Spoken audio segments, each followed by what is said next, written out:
आता तुम्ही म्हणत असाल का ही कशाची गर्दी आहे, तर चला सांगतो तुम्हाला पुढं. व्हिडिओ शेवटपर्यंत पाहत राहा. सकाळी सकाळी उठून पहिलं नित्यनेमानं रोजचं काम असतं दूध काढायचं. मग काय दूध काढून घेतलं गाईंचं. तोच भावाचा पण फोन आला होता का आपल्याला लवकर यावल्याला जायचं आहे आज. मग काय फ्रेश होऊन लगेच भावाच्या गाडीवर बसलो. त्याला म्हणलं आज काय काढलं यावल्याला, तर तो म्हणे 6 महिन्यापूर्वी ना आपण भांड्यांचा किट नोंदवला होता कामगार योजनेच्या अंतर्गत आणि आपल्याला तो आता भेटणार आहे. त्याला विचारलं कुठं कुठं भेटणार आहे, तर तो म्हणे आपल्या येवल्यात आहे ना विंचूर रोडला जी नवीन पोलीस चाळ झालेली आहे का पैठणी केंद्राच्या शेजारी, तिथं भेटणार आहे. मग काय दिलेल्या पत्त्यावर पोचलो आपण. तर इड आहे ना आपल्या आधी 5-6 जण येऊन उभेच होते बरं का. आणि ते म्हणत होते की थोड्या टायमानं उघडणार आहे. पण थोड्या टाईम म्हणता म्हणता डायरेक्ट यांनी 11:30 वाजवले बरं का.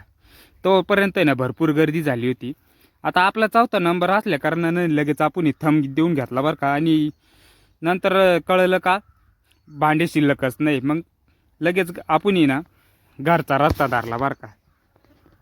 तोच आपल्याला भाजीपाला घ्यायचा होता. मग लगेच इकडं बाजारात येऊन भाजीपाला पण घेऊन टाकला बरं का.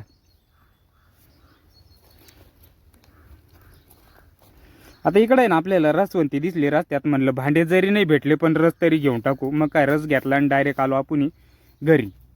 बरं मंडळी, तुम्ही लाईक शेअर फॉलो करून घ्या. व्हिडिओ कसा वाटला कमेंट करून सांगा. अमोल मोरेची हवा कारण जाणार यांची दुआ.